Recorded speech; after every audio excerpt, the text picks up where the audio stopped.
கிருத்திகை 1ஆம் பாதம், கிருத்திகா 1 ஃபர்ஸ்ட் பாதம். 2026 தமிழ் புத்தாண்டு பலன்கள். ஆழமான குணாதிசயங்கள். கிருத்திகை நட்சத்திரம் மேஷ ராசியிலும் 1ஆம் பாதம் மற்றும் ரிஷப ராசியிலும் 2, 3, 4ஆம் பாதம் பரவியுள்ளது. மேஷ ராசியின் கிருத்திகை 1ஆம் பாதமானது செவ்வாயின் ஆதிக்கமும் சூரியனின் ஆதிக்கமும் இணைந்து செயல்படுவதாகும். ஸ்டார். கிருத்திகை நட்சத்திரத்தின் அடிப்படை குணங்கள். ஆதிக்க கிரகம் சூரியன். ராசி அதிபதி 1ஆம் பாதம் செவ்வாய். குறியீடு நெருப்பு, கத்தி அல்லது சவரக்கத்தி. இயல்பு அசுரகணம், ஸ்திரமான குணம், உறுதியானவர்கள். அதிர்ஷ்ட தேவதை அக்னி தேவன். சிறப்பியல்பு தலைமை பண்பு, கம்பீரம், கோபம், லட்சியத்தை அடைவதில் தீவிரம், அரசாங்கத் துறையில் ஆர்வம், நிர்வாகத் திறமை. 2026இன் கிரக சஞ்சாரமும் குணாதிசயத்தின் மீதான தாக்கமும். 2026இல் கிருத்திகை 1ஆம் பாத நட்சத்திரக்காரர்கள் அனுபவிக்கப் போகும் பலன்களும் அவற்றின் பின்னால் இருக்கும் குணாதிசய மாற்றங்களும் கீழே கொடுக்கப்பட்டுள்ளன. 1. அரசாங்க வழி உதவிகள் கிடைக்கும். சூரியனின் ஆதிக்கம்.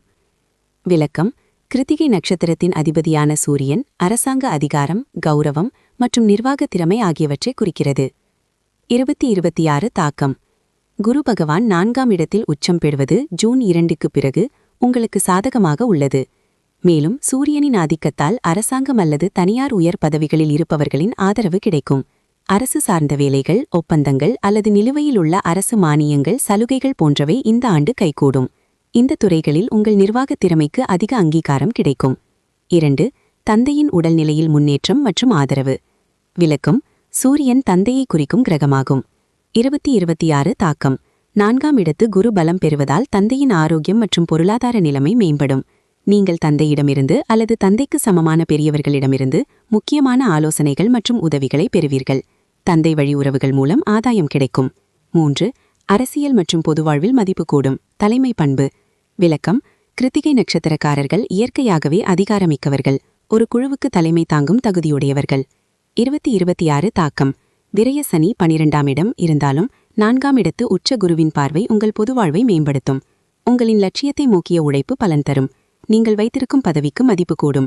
புதிதாக பொதுவாழ்வில் அடியெடுத்து வைப்பவர்களுக்கு சாதகமான காலகட்டம். 4. கோபத்தை குறைத்தால் சாதிக்கலாம். நெருப்பின் குணம். விளக்கம்.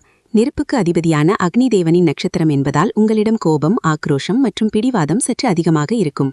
2026 தாக்கம். மேஷத்தின் செவ்வாய் அம்சமும் சூரியனின் ஆதிக்கமும் இருப்பதால் உங்களின் செயல் வேகம் மற்றும் கோபத்தின் தீவிரம் இந்த ஆண்டு அதிகமாக இருக்க வாய்ப்புள்ளது. இந்த அதீத கோபம் உங்களின் வெற்றியை தடை செய்யலாம். நீங்கள் செய்யும் நல்ல காரியங்களில் கூட உங்கள் வார்த்தைகள் கௌரவ பிரச்சினையை உருவாக்கலாம். எனவே நிதானத்தையும் பேச்சுவார்த்தைகளில் மென்மையையும் கடைபிடித்தால் உங்களின் லட்சியங்கள் இந்த ஆண்டு உறுதியாக நிறைவேறும். விளக்கம். ஞாயிற்றுக்கிழமை சூரிய நமஸ்காரம் செய்வது அல்லது சிவன் கோயிலில் பிரதோஷ வழிபாடுகளில் கலந்து கொள்வது உங்களின் கோபத்தை குறைத்து மன அமைதியை தரும். அறிவுரை. உங்களின் நிர்வாகத் திறமையை வீண் விவாதங்களில் செலவிடாமல் குடும்பம் மற்றும் பணியிடத்தில் ஆக்கப்பூர்வமான முன்னேற்றங்களுக்கு பயன்படுத்தினால் இந்த ஆண்டு உங்களுக்கு சுபமான முன்னேற்றங்களை தரும்.